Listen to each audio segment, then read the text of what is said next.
آية بورا الدرو. أعوذ بالله من الشيطان الرجيم. بسم الله الرحمن الرحيم. قل إنما أنا منذر وما من إله إلا الله الواحد القهار رب السماوات والأرض وما بينهما العزيز الغفار. قل هو نبأ عظيم أنتم عنه معرضون. ما كان لي من علم بالملأ الأعلى إذ يختصمون إن يوحى إلي إلا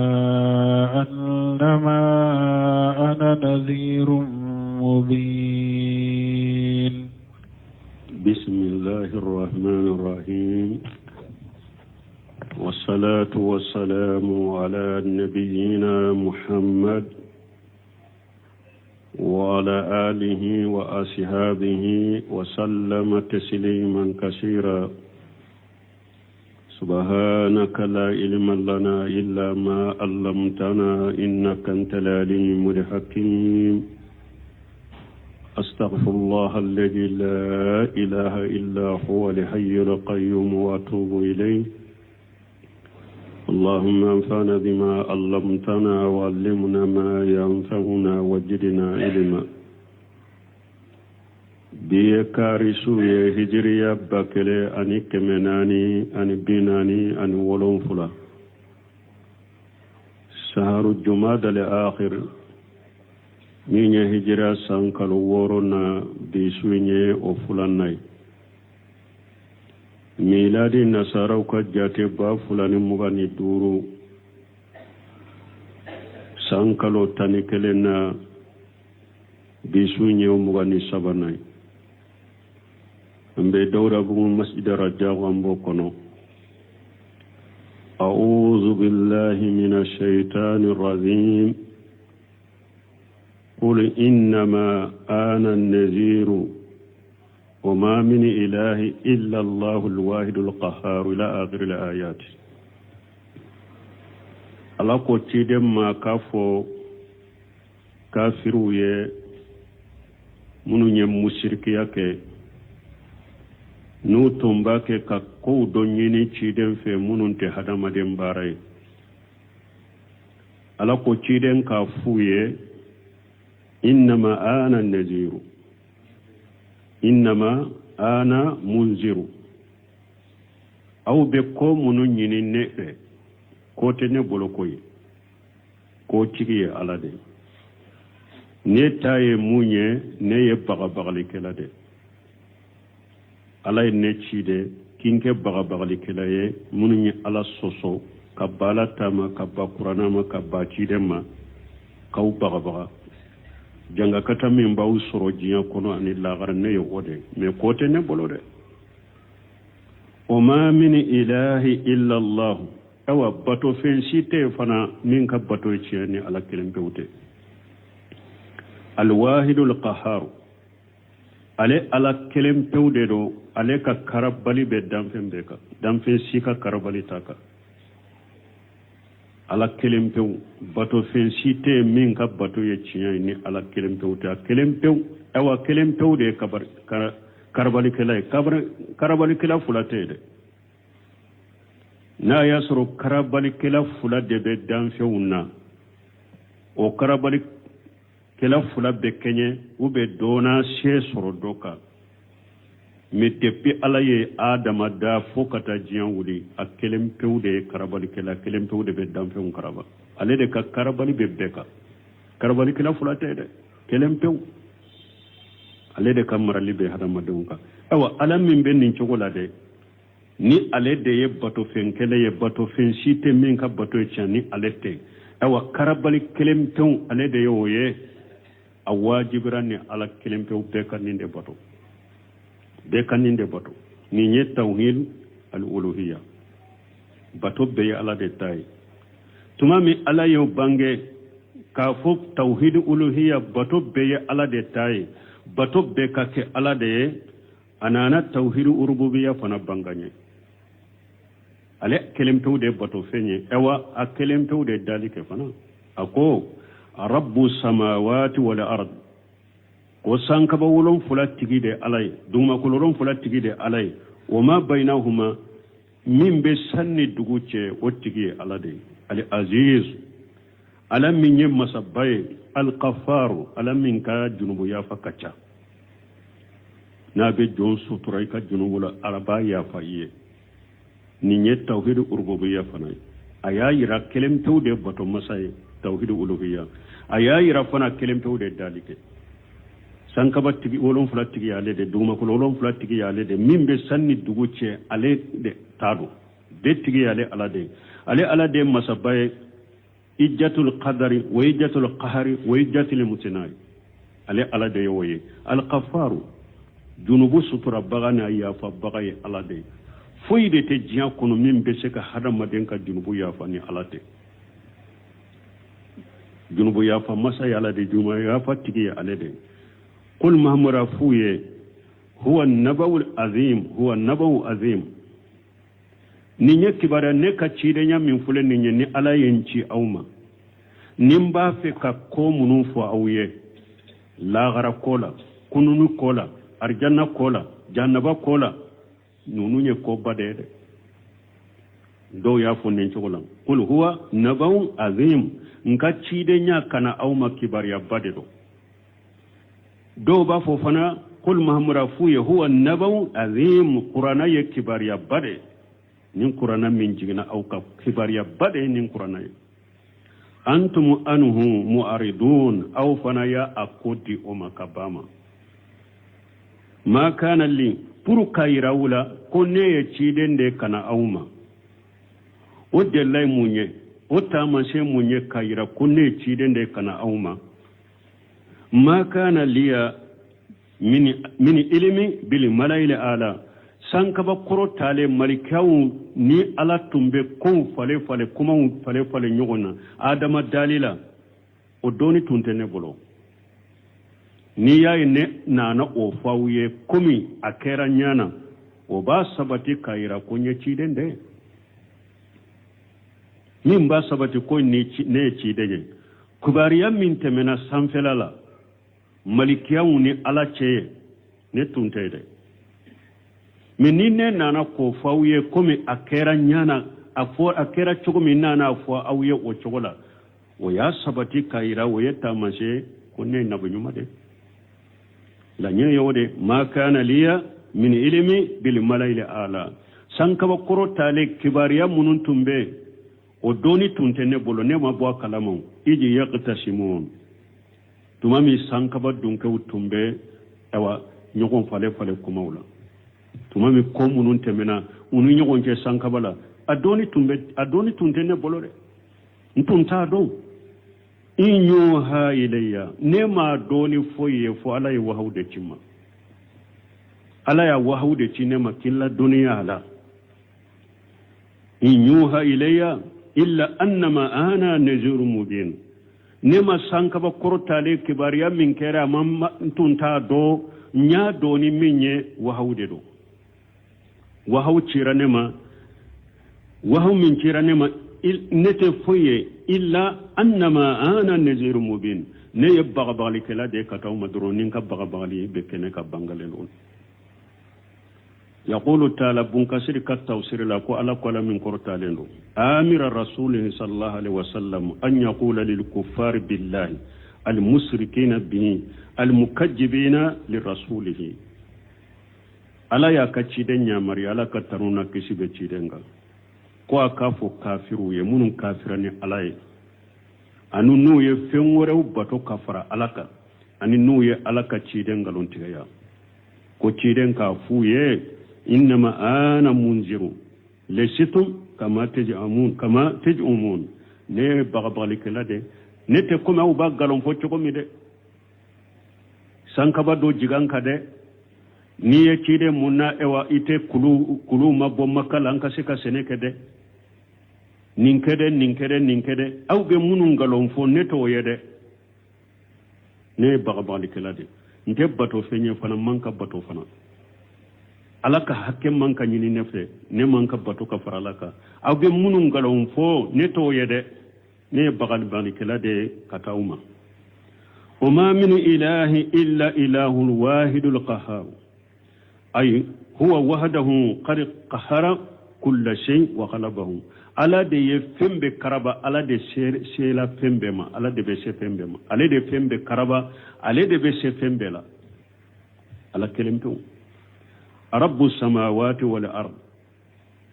wama bainahuma ay huwa maliku jami' zalika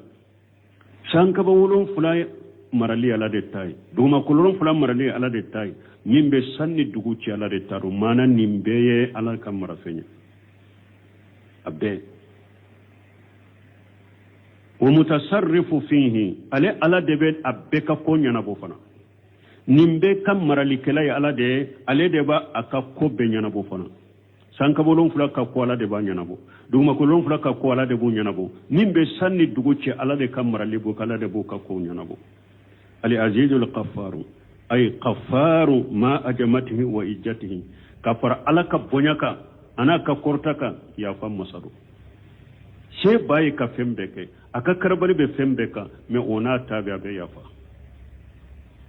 ka faraka bonyana ka sheka abe yafa kul ma murafuye huwa nabaw azim ay qabrun azim ni nyeki bari abade wasanun balighun ko de ni nyeko min shelendo adamma waye jumaye huwa irsalullahi ta'ala iyaya ilaykum ala ka cili nema ni ala ne ci kana auma waye ko ba de kibariya ba ko ba ne ka cili kana auma waye ko ba de waye kibariya ba de antum anhu mu'aridun ay qafiluna bo ne ka cide nyamin fana fule ne nyaaw banna ma ya yere nyina ko anyina no ko amo jate femba yere qala adadu min al ulama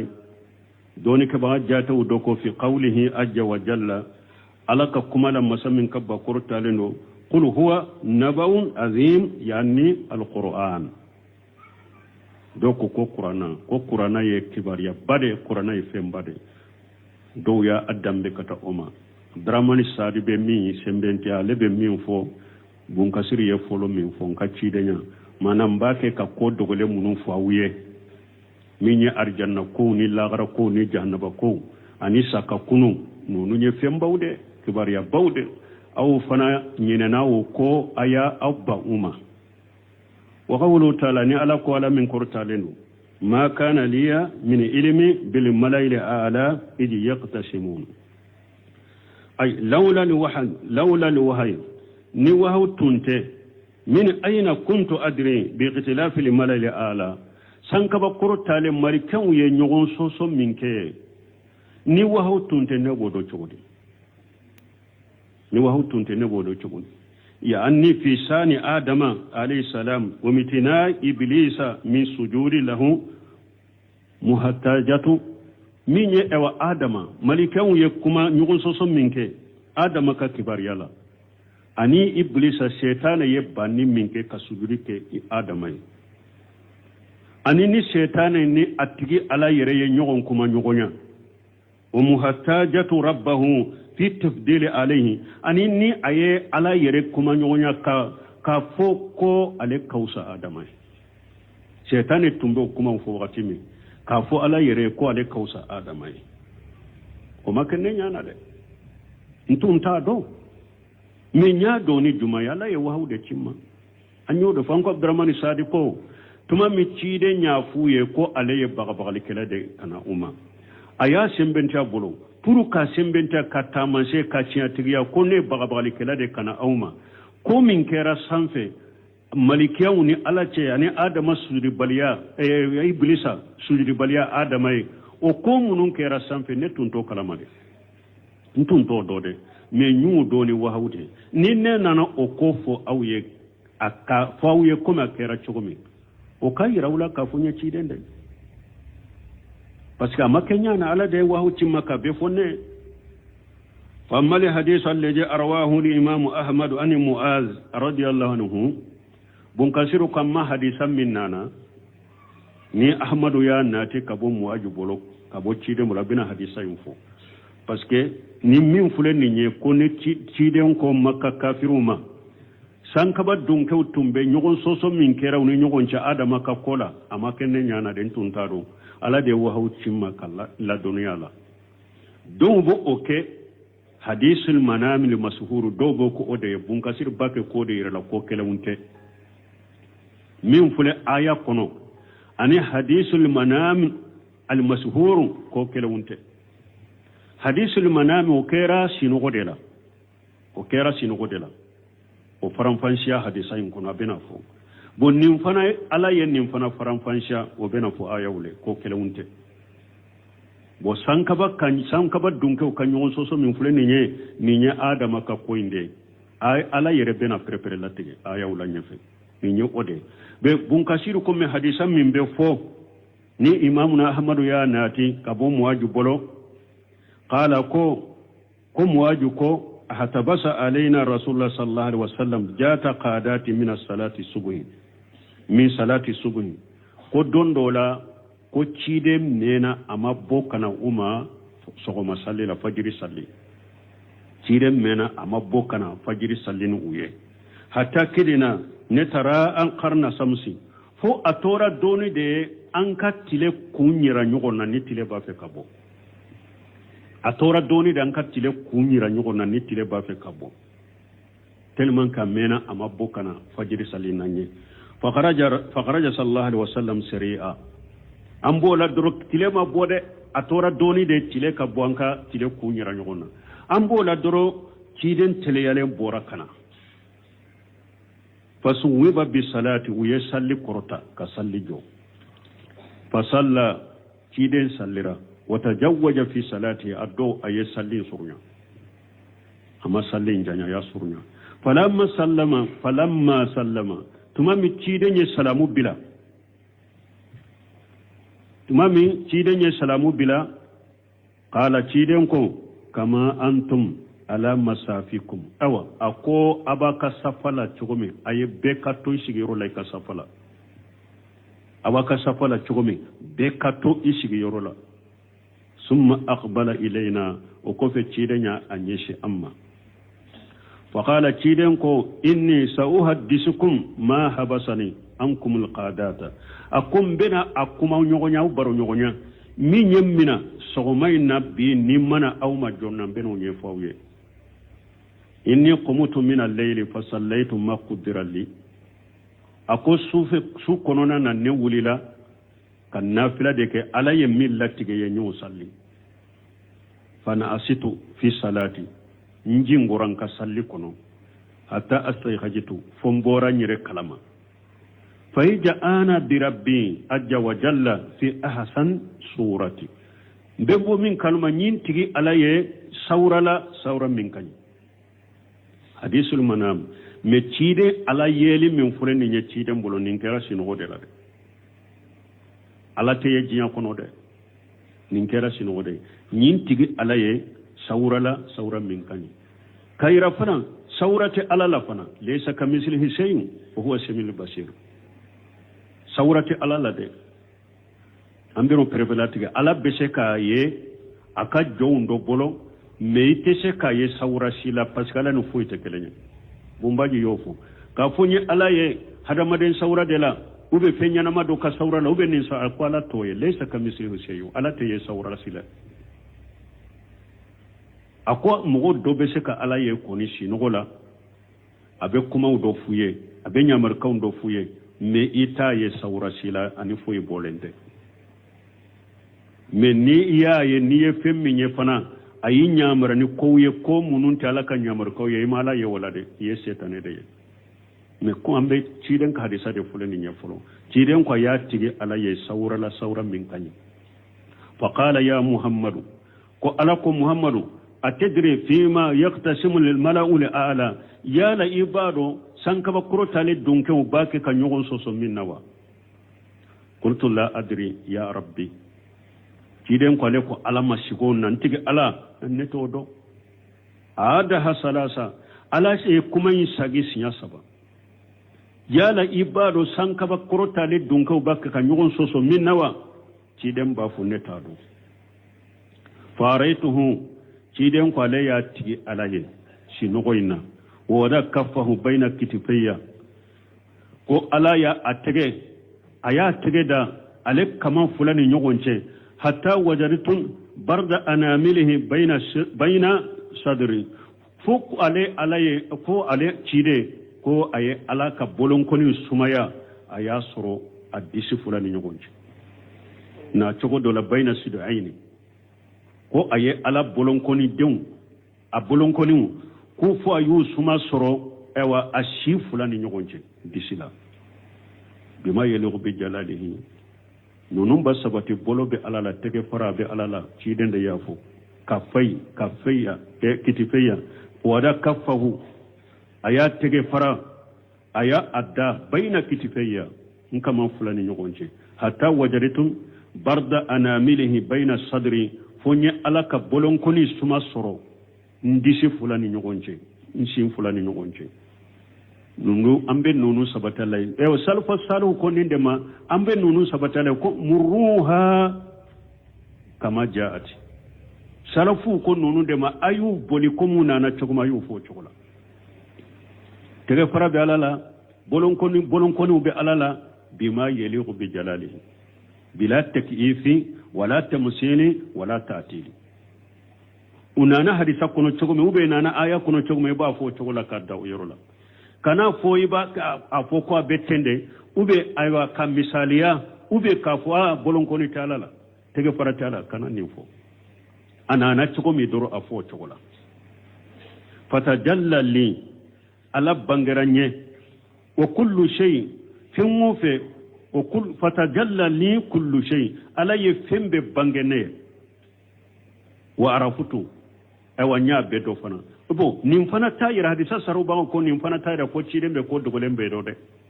mana o wakati alay munu nyira cide nya ye wulude do ate komi ko cide be ko dogolen do parce que do beta diloni na ko fata jalla li kullu shay wa rafutu ko alay fembe bangene ni fembe do fana niyata nin chogola min kera katemeo min benao iba yira ko cide be khaybudo ko parce que ko alay fembe bangala ye fembe do ay uko alaye min bangaye o wakati ayode do na te kome ko dogole ko abodo fa qala ya muhammad fima yaqtasim al malaw al ala ako ala ko ale ma sogoyna ko muhammadu sanka ba kuruta le mugon ube kate e wa nyugon so munna qultu fil kafarat ima e folola ma fo ale tadowa metuma mi alaye ko banga alaye abafe kanyinin ka ko mununa ube wakata ye ko munun banga alaye aye ulu bedo sisa sankaba dunke ube kele ye nyogon so minna ayodo ayofo ako ibado sankaba dunke ubake ka nyogon so minna wa cidan ko fil kafarat ko munun nuyu ke nubu ka junubu yafa utumbe nyogon so de la ni ko munun be ni u ke ubu ka junubu misu yafa utumbe nyogon so de la qala ala qama o mal kafarat ako junubu yafa sababu ya jumanye quluti ciden ko aleko naqilu al aqdami ila jama'at ki shemun takata jamasaliro misiri jamasaliro ni boray ka sokono senta beke sababu ki ka junubu do yafa senta do imbeke sababu ki daraja korta junubu yafa akode ki shem takata jamasaliro la isheun ko takata jamasali shem faraw ko takata jamasaliro la junubu yafa sababu de nonu yi wal julusu fil masajid ba'da salawati ani ka sigi misiri kono farra sallu ko fe misalla futuru fule ka salli munum be sigi misiri kono futuru ko fe ka safo makro junubu yafa sababu de ro wa isbaqul udui inda al karihati ani wakati minna ka salli taka gele o wakati ka salli ji takadafa komi nene fule kana wakati dola hari kam maga jisuma la ka gele me wakati minum be jusuma ta ni e waji kalanti bolon ibi ka salli takanye anana hadisa la wa isbaqul udui ala al makari wakati munu salli taka gele ebe sallijita ka dafa o wakati junubu yafa sababu de do qala wa ma darajatu ako cide man nunu nye junubu yafa sababu ye awa daraja kurta sababu fana juman ye ni juman ni juman ke ne ka daraja be kurta ala fe qultu it'amu ta'am ako ale ko ka kungo to la dumuni kungo to ka to ka dumuni tobi ka di kungo to mo ka du ube ka dumuni tobi ka kungo to wele u ka du o beke sababu ka hada marin daraja kurta ala fe wa laynul kalam ani kuma nogoma foli ka to ka kuma nogoma fo mo wiye o fana be hada marin daraja kurta ala fe wa salatu wan nasu niyam ani sufela la ka wuli kan nafila wakati min ni mo to be sunu wala sufe nafila o fana be mo daraja kurta ala fe qala sal qultu bo ala ko cide masugoina ako wa cide ma ndeli qultu cide ko ale ko allahumma inni as'aluka fiyala alkhairat akunti ala bideli hera ko kele iko okenye wa tarikal munkarati ani ko kone intoli iko kenye nkatoka hera ko ke ika kanye nkatoka hera ko ke ike akenye fana nka ko kone untoye wa hubbal masakin ani ikin ke nimbe fantan kan miskinen nubu kan bimbalima ni hada maden kera miskinai mo min be kanu la marahim rabbi fanta kanu bagati la koy e pia amuntila yere kanu doronte de ni koni kera fantaye mo bolo hari hakli nyumante ela mo kana hari I conseil aka kola se tigi baw wori tigi baw nubu ka ko ko nu yulu ye kuma min fo mo yo ba minade mais e fanta sebe mo ye kateme eka e fanta ni hakilina dama ko karsa iba fe ka kuma min fota kana fote kana to kan info karsa iba ke ka komi ke kana kete ay hakilina tilate ka jatere fo anyo na se tigi de ka bilasira e fantante se ka mo bilasira bi parce que wulu nyana fenti bolo chogo mi hakili fana tila o chogo de janko ki kanu koni ki de nya fo ka do ko no ala ika kenyen ka fanta misginen kanu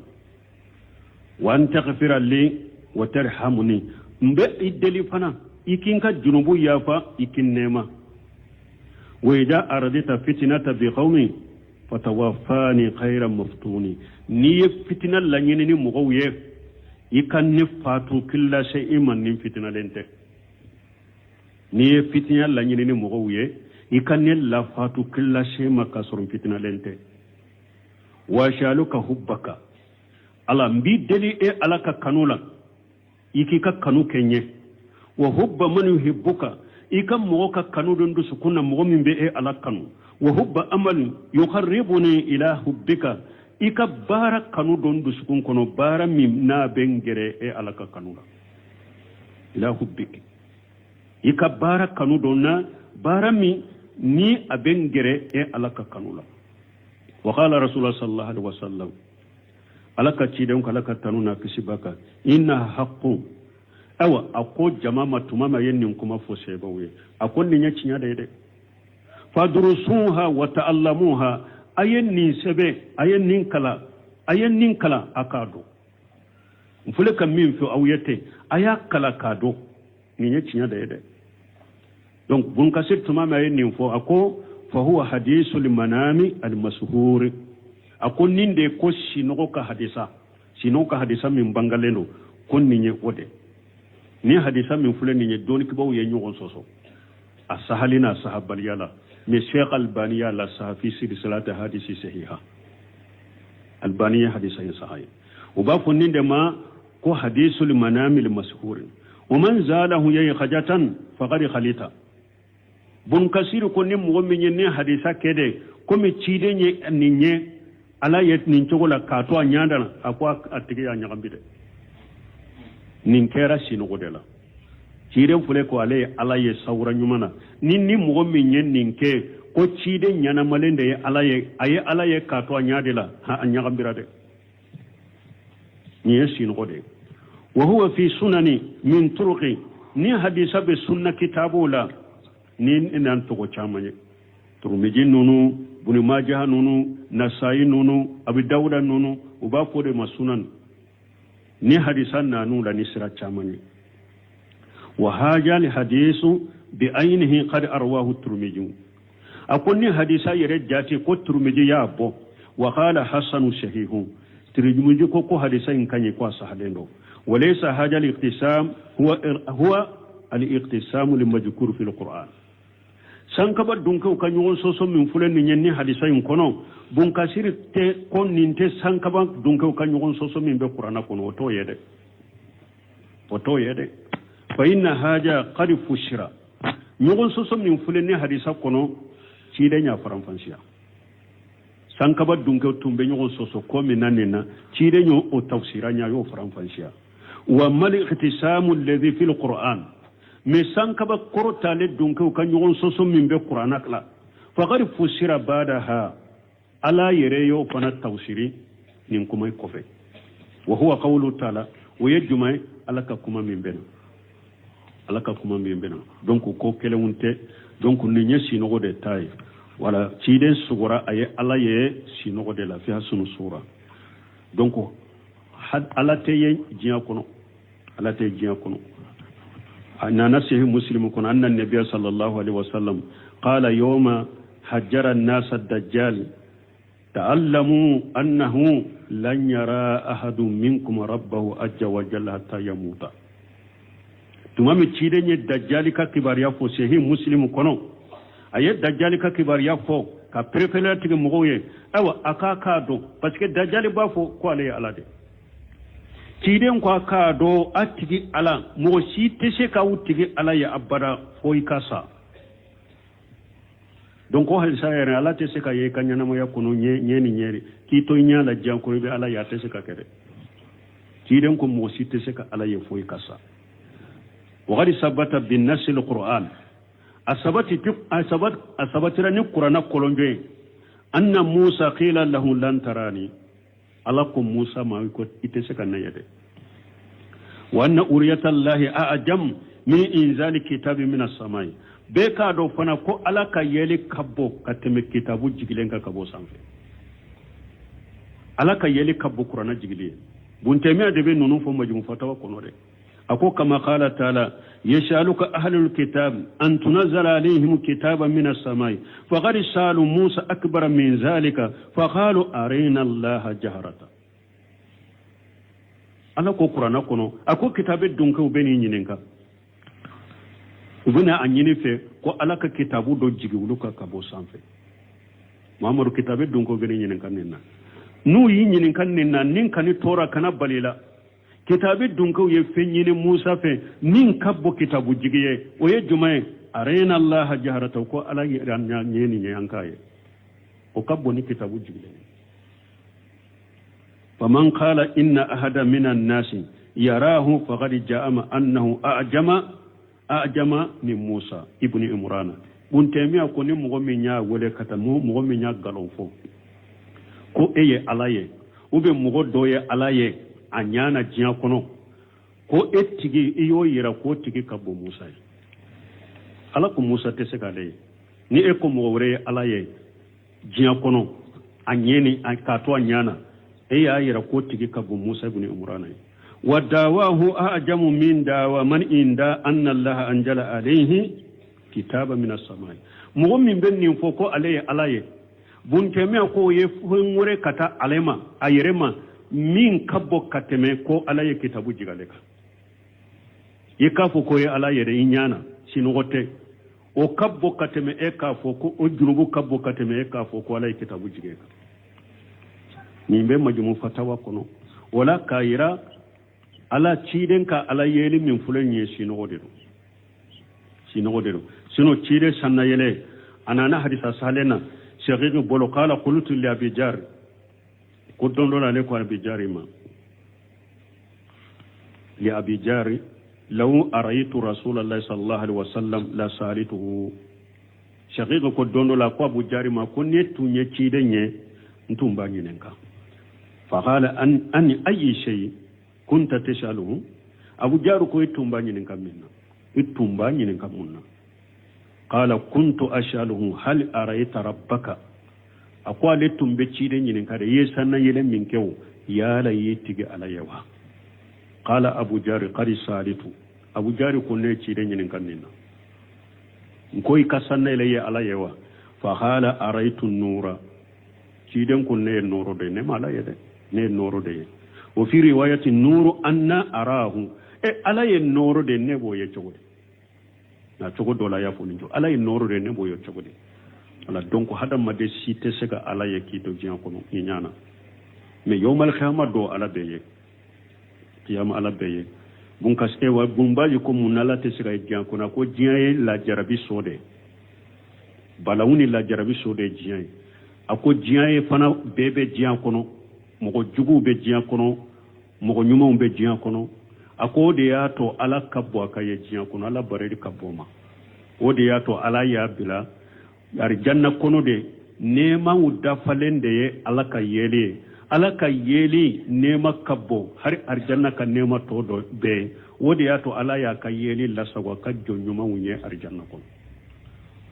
baya ala ya arjanna kono me jiate de ci den tamin fule sino de do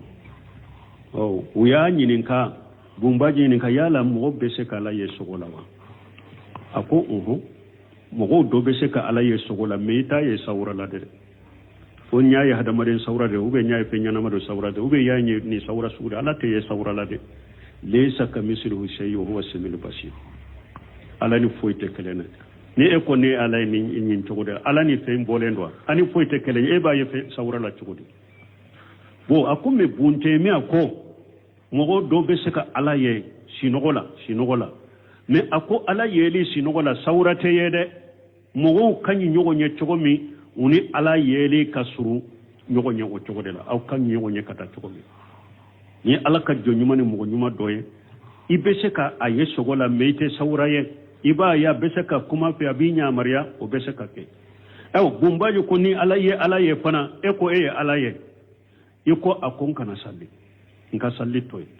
ako e wa minye silamiya baro binaka bunka ako suntika e kana su ako jakatika e kana jakabo ako ikani bange bagaw bato ako la daga yiri baddu ako imala ye setane de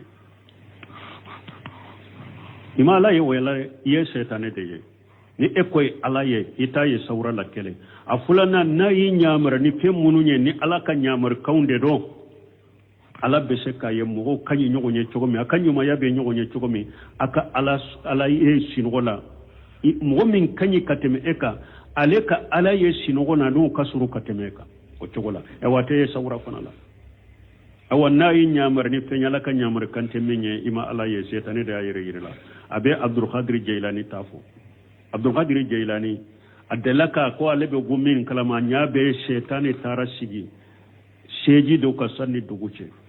ka Abdul Qadir Jailani wala konne yittiga ala de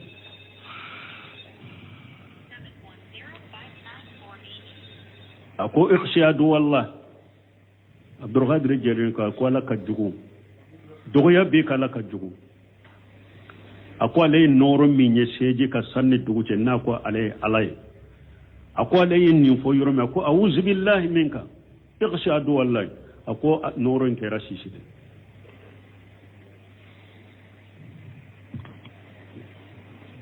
ako akera siside ako Abdul Qadir Jailani munya to iya do konnete alay ko nyaado ite alay parce que ko ana rabbuka ima fo ana Allah alaka to minya Allah dampente sokota parce que firawna yere ko ana rabbukum la ala na ma fo Allah iko ana rabbuka nyaado yorola ite alay kele fulanna iko nyette kilifu fingo fenye silamiya bare nyabbe ka boyka ala ko qur'ana kuno wa abudu rabbaka hatta yatiyaka al-yaqin ala ko itigi ala batore fo saya kana ima ni eko eye ewa bara usilamiya bara be kan ka bonne ka nyaado ete ala ye shetane de ako Abdul Qadir Jailani ako ikadina famu ali kadina famu ani ka yere kolose ala yi kisi ka bonne manu o sababu sino ne ye bato kela bi wolon fula de filinin chogola bato kela bi wolon fula nyu ulu de filinin chogola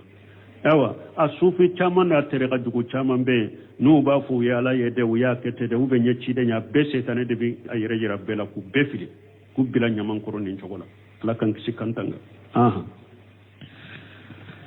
إذ قال ربك للملائكة إني خالق بشرا من طين فإذا سويته ونفخت فيه من روحي فقعوا له ساجدين فسجد الملائكة كلهم أجمعون إلا إبليس استكبر وكان من الكافرين قال يا إبليس ما منعك أن تسجد لما خلقت بيدي أستكبرت أم كنت من العالين قال أنا خير منه خلقتني من نار وخلقته من طين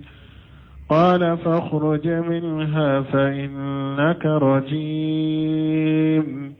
وإن عليك لعنتي إلى يوم الدين قال رب فأنظرني إلى يوم يبعثون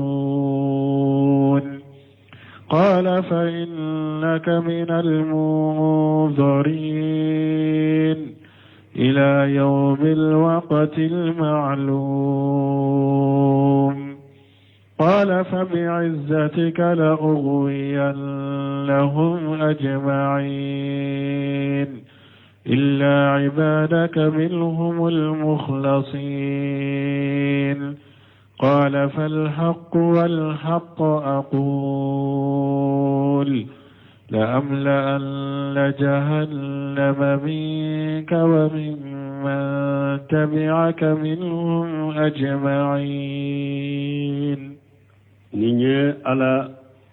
أقوتشيدن كاميون فمكة كافروية سانكبا دونكو تنبنيون سوسو مننا نتادو على دي الله الدنيا لا ودي تفسير فلنيني نبون كسير كو سانكبا دونكو korotale dunke ka ɲɔgɔn sɔsɔ min fule aya kɔnɔ ala yɛrɛ y'a tafsira ɲɛ o de fule ni ɲɛ iji qala rabbuka lil malaikati tuma min ala ko malikɛw ma sanfɛ inni khaliqu basara min tini ala ko malikɛw ma ko ne bɛna hadamaden dɔ da ka bɔ bɔgɔ la bɛna hadamaden dɔ da ka bɔ mɔgɔ la fa iza sawaituhu ni ɲɛ hadamaden da a dali dafara ni ɲa da ka dafa ونفقت فيه من روحي نين كان نين فيه كاكالا نين داك دافا كين كان نين فيه كاكالا فقاو له ساجدين ملكو أو بيكا سجد بياي أبيكا سجد بياي تمامي علي آدم دا كدافا كان نين فيه كاكالا بو كا ايوا سايوا ملكو كمينون nira malikaw la ku togofo umase ku togofo ako adama ku togofo adama yu togofo tumami malikaw yere ko alama ibena fenda mimbe chialike dugukolo ka ambi senaya ambi subhanallahi fo ala tumami ya adama daka nimfinya ka kala aye adama ka fasamanta yira malikaw la folo kamina undo yira malikaw la u desera u togola ala yu yira adama la ya befo tumami aye adama dani chola ninkera la afasamanta bangira malikaw ka malikaw ya fasamanta do aya sura la yunya maria ku ka sujudu biaye o kele fasajada al malaikatu kulluhum ajmaun malika beye sujudu bi adama malika beye sujudu bi adama illa iblisa fo iblisa shaytan min jigi tigelembe ala kan nemala ama sujudu bi parce que shaytan était malika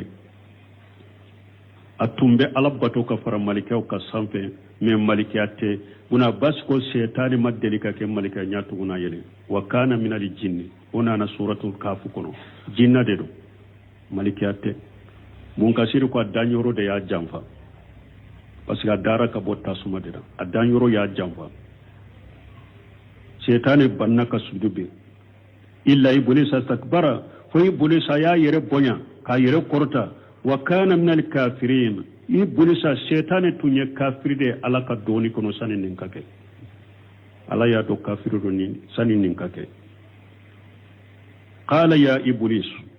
alako shaytani ma iblis ma ako ma manaka an tasjuda lima khalaqtu bi yadayya ako munyu balika sujudu bi fenye ne ala ye minda ni mbolo fulay haladi ye adama dana bolo fulade astakbarta ya la yi yere korota ki yere bonyadewa am kunta min al alina ube ay kera mo korta bawde de pinninye ebe yere korta bawde la qala iblis ya ala jabi ako ana khairu minhu ako ne kawsa adama uko junubu folo min ni ala kutorana ye sanfe o ye hasidiyate ani yere bonya bunte mi abenni ufo ako hasidiya ni yere bonya junubu bele bawde do junubu folo min ni ala sosoranu ye sanfe wodo junubu folo min ni ala sosoranu duguma dugu koloka ulude do hasidiya ni yere bonya shaytan ya adama hasidiya ka yere bonya masudi bayi adama fana den fula doyin ka doyin faga hasidiya ni yere bonya de yake aya yere bonya aya adama hasira ko ne kausa adama khalaqtani min nari wa khalaqtahu min tin ye adama da aye nedda ka bota suma de la ye adama da ka bo bogola aye qiyasu ke qiyasu tinyale e min abdramani sadi ko ne yorola ako qala ibulisa mu'arida li rabbih wa munaqidu ako ibulisa ko atigi alama nabe balamela ka kuma la anika alaka kuma ko abo wuli ana khairu minhu khalaqtani min nari wa khalaqtahu min tin wa bi jamihi anna unsura an-nari khairu min unsur tin ako shaytane ka galon fola ale nyana tasuma boyoro ale nyana tasuma ode kausa bogoye wa haja min al-qiyas al-fasid ako shaytane ya qiyasu min kenin ya qiyasu tinyalendo fa ina unsura an-nari maddatu sharr wal fasad wa ulu wa tays wal qifatu ako minye e wa tasuma fule tasuma ale dara minna tasuma ye minye tasuma ye fenjugude tasuma ye tinyali kala tasuma ba yere kurta tasuma taye ka girire tasuma taye de ewa ka giru wal qifat ana kanu ka teli abolili akannu ka kateli na be tinyali ke tasuma ye wode wa unsuratin maddatu arazinati akommet ewa bogo fulere bogo ye minye alaye majigdendo arazinati alwaqar bogo sabatilendo na majigdendo wa tawaddin bogo fule asabatilendo amma jigdendo wa ikhraj anwal asjar wa nabatati minye ewa iri nonen nanu ya bebe bogo de la falen fen be nonia bebe bogo de la wa huwa yaqlibu an-nar wa yatfawha bogo abese tasuma la bese ka tasuma fa wa an-nar tahtaju ila maddati taqumu biha aw tasuma fule alebe hataga kata fendo de mabe joni minye imayna menani petrole ube isasi ube ewa logo ube bi ate alete se kanyana yere fo aka dilo fendo de la ka jo fendo de ka watinu qa'imu bi nafsihi awa bogo fana jolendo na yerede ay qiyasu tinyale fa haja qiyasu shaykhul qawmi ne kala ninye abdurrahman sadi ay kuma mun fu nyogna be bun kasiri talaw min ninya ina le ka kuma sama awye ako fa haja qiyasu shaykhul qawmi ako ewa qiyasu tinyale tigum be karamo uka karamo ka shehu aqiyasu de fulani mugo nunun ka ewa shehu ka qiyasu fulani nunde qiyasu tinyale tigimbe uka karamo ka qiyasu fulani nunde alladhi arada bihi al-amru safahi min Allah qiyasu mi ala yere kuma min fo ni aye balaminike ala yere ka kuma fotala ni nin qiyasu e qad tabayyana qayatu butulani wa fasadihi akon nin qiyasu tinyalin bangiranye kafo tinyali ewa qiyasu fudo qiyasu tinyalendo o bangiranye fama baluka bi aghshiyati talamid alladhina aradu li haqqa bi aghshiyatihim akoy hakil nay munya kalandon ko ibulisa shaytan ka kalandon do ka qiyasula qiyasu munu no ba fe ka tinya no ba fe ka balami tinya la noye nunyu ka karamo nu ka sewu yere ka qiyasu kalandun ka qiya ika hakliye jumaye kalandun aka kalandun ka qiyasu la nu be qiyasu munun ke kube cinya kiyanai fa innaha كلها أجم بطلان وفساد من هذا القياس أو الشيطان كالندون وبقياس قياس كي بروكا تشيا تشيا ناي ولودي قياس تشيا لي ولوكا كتشيا لي أنو ولوكا إوا فو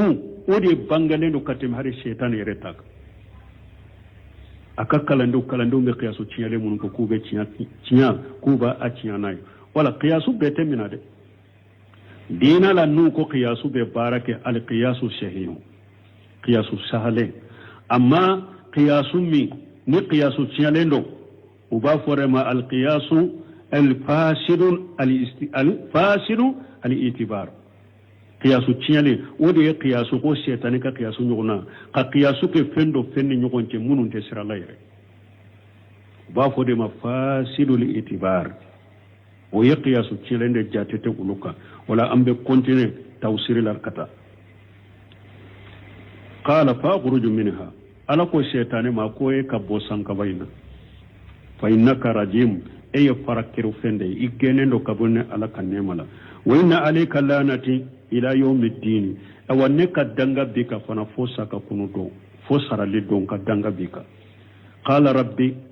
تمام الشيطان حاشري أيادو سيسالي حلقة لتاتينا أكون تيجي على فانظرني إلى يوم يبعثون makononi ke ne kanisa kabo jiyan kono fo domi be mo kono ni hasida laje mana tuma mi ale tachiyan ale halakira ne adama min sababu yede ko alake makononi ko ale ye fo kata mo kono do abese ka adama don fili togo hasidiya koso qala ala qama fa innaka min al munzarina awa ko e nyemma kononi kiye mi ale ko makononi ka ke ale ye fo saka kono donde ni makuluni ke ewa kerai ko kununu don abesawa atesa ala mukaide akombe makuluni kiye ila yawmil waqtil ma'lum me kata donde ka waqti ma don min ka waqti donendo mana jiya wuli surnyali ni jiya be wuli ni finyali kera ni bebe sa ibe sa ka faruka de ite to jiya kuno de ko saka kunu ibe ay ila yawmil waqtil ma'lum ibe to jiyan kono fo kata don ka wakati la don min ka wakati done ne bolo jiyan wuli wakati qala shaytanu ko fa bi ijjatika do ko nim besega ke kalile besega ke ka demenye ala be tumami adesara ayado bun kasiri ko besega ke fule ube abdurrahman sadi abesega ke shaytane kalila in kallani e alaka e ba bonyai la uhriyannahum ajmaina bi hadama dembe fili in kallani e la ka bonyai bi hadama dembe fili ye min kenyete ka konu makono ni kenye fo kata ewa jiya wuli surnya be hadama dimbe fili uko ay abeseka ke fa bi jati ka shaytan yere ya do le desara Allah hala bela ay deme nyini ni alaka toy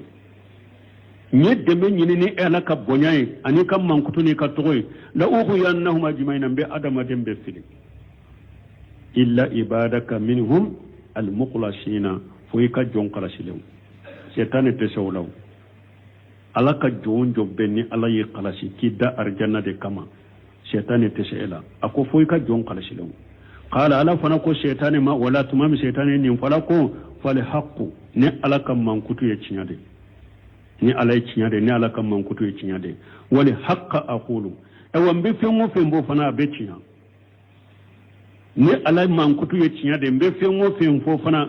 be cinya لا ملن جهنم منكم ممن اتبعك منهم اجمعين ايوا شيطان والله نف على فنكر لا مبي جهنم بفا شيطان لا اني مغو تغرا ايكو ابي فرالي نيغون كا بي جهنم بفا اولي لا غرا فانا بني فو يدا اني كتو بغا بي جهنم بفا ونا وي لا غرا دونك ني على سنه بري سوره سيني ني على سنه لا يا يرن الله فيلا بون كسير التوسير من فو امبي اوكلا أما دو تفسير الله سبحانك اللهم ربنا بحمدك أشهد أن لا إله إلا أنت أستغفرك وأتوب إليك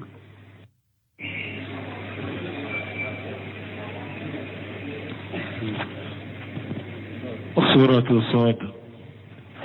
آيات وراء الدروب أعوذ بالله من الشيطان الرجيم الله الرحمن الرحيم قل إنما أنا منذر وما من إله إلا الله الواحد القهار رب السماوات والأرض وما بينهما العزيز الغفار قل هو نبأ عظيم أنتم عنه معرضون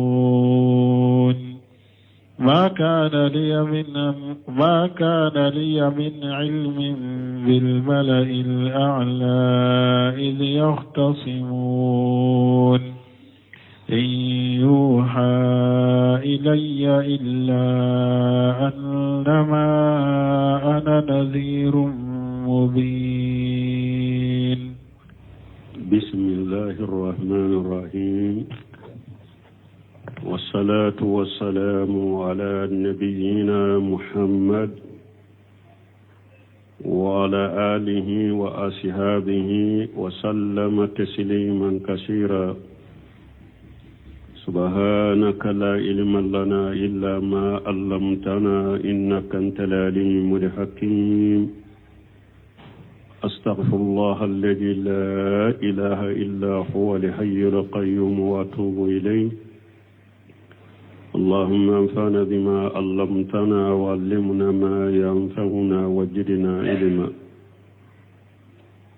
بيكارسو هجريا بكلي أني كمناني أني بيناني أني ولون فلا سهر الجماد الآخر نيني هجرا سانكالو ورونا بيسويني وفلاناي ميلادي نصارى وكجاتي بافلاني مغاني دورو سانكالو تانيكلنا بيسويني ومغاني سباناي أمبي دورا بو مسجد رجاء وامبوكونو أعوذ بالله من الشيطان الرجيم قل إنما أنا النذير وما من إله إلا الله الواحد القهار إلى آخر الآيات ala ko ciden ma k'a fɔ kafiriw ye minnu ye musirikiya kɛ n'u tun b'a kɛ ka kow dɔ ɲini ciden fɛ minnu tɛ hadamaden baara ye ala ko ciden k'a f'u ye innama ana naziru innama ana munziru aw bɛ ko minnu ɲini ne fɛ ko tɛ ne bolo ko ye ko tigi ye ala de ne ta ye mun ye ne ye bagabagalikɛla de ala ye ne ci de kin kɛ bagabagalikɛla ye minnu ye ala sɔsɔ ka ba ala taama ka ba kuranna ma ka ba ciden ma k'aw bagabaga jangakata min b'aw sɔrɔ diɲɛ kɔnɔ ani lagara ne ye o de mais ko tɛ ne bolo dɛ o ma min ilahi illa allah awa bato fen si tɛ fana min ka bato ye tiɲɛ ni ala kelen pewu tɛ alwahidul qahar ale ala kelen pewu de do ale ka karabali bɛ danfɛn bɛɛ kan danfɛn si ka karabali ta kan ala kelen pewu bato fen si tɛ min ka bato ye tiɲɛ ni ala kelen pewu tɛ kelen pewu awa kelen pewu de ye karabalikɛla ye karabalikɛla fula tɛ dɛ n'a y'a sɔrɔ karabalikɛla fula de bɛ danfɛnw na o karabalikɛla fula bɛ kɛɲɛ u bɛ dɔɔna se sɔrɔ dɔ kan mais depuis ala ye adama da fo ka taa diɲɛ wuli a kelen pewu de ye karabalikɛla kelen pewu de bɛ danfɛnw karaba ale de ka karabali bɛ bɛɛ kan karabalikɛla fula tɛ dɛ kelen pewu ale de ka marali bɛ hadamadenw kan awa ala min bɛ nin cogo la dɛ ni ale de ye batofɛn kɛlɛ ye batofɛn si tɛ min ka bato ye tiɲɛ ni ale tɛ awa karabali kelen pewu ale de ye o ye a wajibira ni ala kelen pewu bɛɛ ka nin de bato bɛɛ ka nin de bato nin ye tawhid al-uluhiyya bato bɛɛ ye ala de ta ye tuma min ala y'o bange k'a fɔ tawhid uluhiyya bato bɛɛ ye ala de ta ye bato be ka ke ala de anana tawhid urububiyya fana banganye ale kelemtew de bato fenye ewa a kelemtew de dalike fana ako rabbu samawati wal ard ko sankaba wolon fula tigi de alay duma ko loron fula tigi de alay wama bainahuma min be sanni duguce o tigi ala de al aziz alam min yem masabay al qaffar alam min ka junubu ya fakacha na be jon suturai ka junubu la araba ya faye ni nye tawhid urububiyya fana aya yira kelemtew de bato masay tawhid uluhiyya aya yira fana kelemtew de dalike sankaba tigi wolon fula tigi yale de duma ko wolon fula tigi yale de mimbe sanni duguce ale de tado de tigi yale ala de masabaye ijjatul qadari wa ijjatul qahari wa ijjatul mutinai ale ala de yoye al qafaru junubu sutura bagana ya fa bagaye ala de foyi de te jiya kono mimbe se ka hadamaden ka junubu ya fa ni ala de junubu ya fa masa ya ala de juma ya fa tigi ale de قل مهمرا فويه هو النبأ العظيم نينيك